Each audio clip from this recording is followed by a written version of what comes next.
Lotus Ayurveda India में आपका स्वागत है। मैं हूं उत्पल चौधरी। आज हम बात करेंगे वजन घटाने के लिए धीरे धीरे चबाकर खाना क्यों जरूरी है। तो आइए शुरू करते हैं आज का वीडियो। जब छोटे बच्चों को खुद से निवाला खाना सिखाया जाता है तो उन्हें धीरे धीरे चबाकर खाने के लिए कहा जाता है। दरअसल धीरे धीरे चबाकर खाने का तरीका खाना ठीक से पचाने में मदद करता है। इससे बच्चे को गले में निवाला अटकने या खाना देर से पचने जैसी समस्याएं नहीं होती हैं। ये नियम बड़ों पर भी लागू होता है क्योंकि धीरे धीरे चबाकर खाना ओवरऑल हेल्थ के लिए फायदेमंद होता है। जो लोग वजन घटाना चाहते हैं उनके लिए ये तरीका और भी ज़्यादा फायदेमंद माना जाता है। आयुर्वेद में भी इसे वेट लॉस के लिए फायदेमंद माना गया है। लेकिन क्या आप जानते हैं ये तरीका वेट लॉस में कैसे मदद करता है? धीरे धीरे चबाकर खाने से वजन घटाने में कैसे मदद मिलती है? पहला, डाइजेशन ठीक होता है। वेट लॉस के लिए डाइजेशन ठीक होना भी जरूरी है।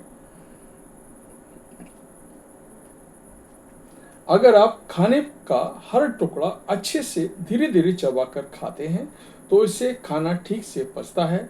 खाना तरल पदार्थ बनाकर शरीर में जाता है जिससे इसे पचाना भी आसान हो जाता है। खाना ठीक से पचने से कब्ज, ब्लोटिंग और एसिडिटी जैसी समस्याएं नहीं होती हैं, जिससे शरीर के लिए खाने से पोषक तत्व सोखना भी आसान हो जाता है। ओवर ईटिंग नहीं होती है।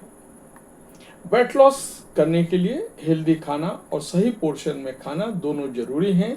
अगर आप धीरे धीरे चबाकर खाते हैं तो इससे ब्रेन को पेट भरने का सिग्नल जल्दी मिलता है। इस तरह से खाने से पोर्शन करने में मदद मिलती है।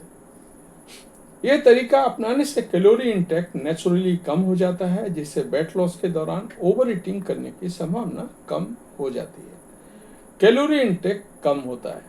वेट लॉस के लिए कैलोरी डेफिसिट डाइट फॉलो करना बहुत जरूरी है। ऐसा इसलिए क्योंकि जब तक आपकी बॉडी में कैलोरी इंटेक कम नहीं होगा तब तक बॉडी फैट बर्न करना शुरू नहीं करेगी। जो लोग धीरे धीरे चबाकर खाते हैं वो फास्ट खाना खाने वालों के मुकाबले कम कैलोरी इंटेक करते हैं।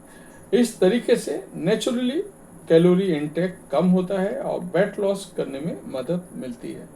फ्रूट के भी कंट्रोल रहती है। वेट लॉस के दौरान फूड क्रेविंग कंट्रोल करना भी टास्क होता है, लेकिन अगर आप धीरे धीरे चबाकर खाते हैं तो इससे नेचुरली फ्रूट क्रेविंग कंट्रोल हो जाती है। इससे माइंड को पेट भरे होने का सिग्नल मिलता है जिससे कैलोरी कम होती है। वेट लॉस करने के लिए धीरे धीरे चबाकर खाना बहुत फायदेमंद माना जाता है। इससे कैलोरी इंटेक कम होता है और पोर्शन कंट्रोल करने में मदद मिलती है। इस तरह से खाने से डाइजेशन इंप्रूव होता है और ब्लोटिंग और एसिडिटी जैसी समस्याएं नहीं होती हैं। धीरे धीरे चबाकर खाने से कम खाने पर भी पेट जल्दी भर जाता है जिससे फूड इंटेक करने में मदद मिलती है। इस तरीके से बार बार होने वाली फूड क्रेविंग्स भी कंट्रोल होती है। इसलिए खाने के हर निवाले को 32 से 40 बार चबाकर जरूर खाएं। इसे पूरी तरह पानी बनाकर ही शरीर में ले जाएं। तो ये था हमारा आज का वीडियो। आपको कैसा लगा हमें अवश्य बताएं। धन्यवाद।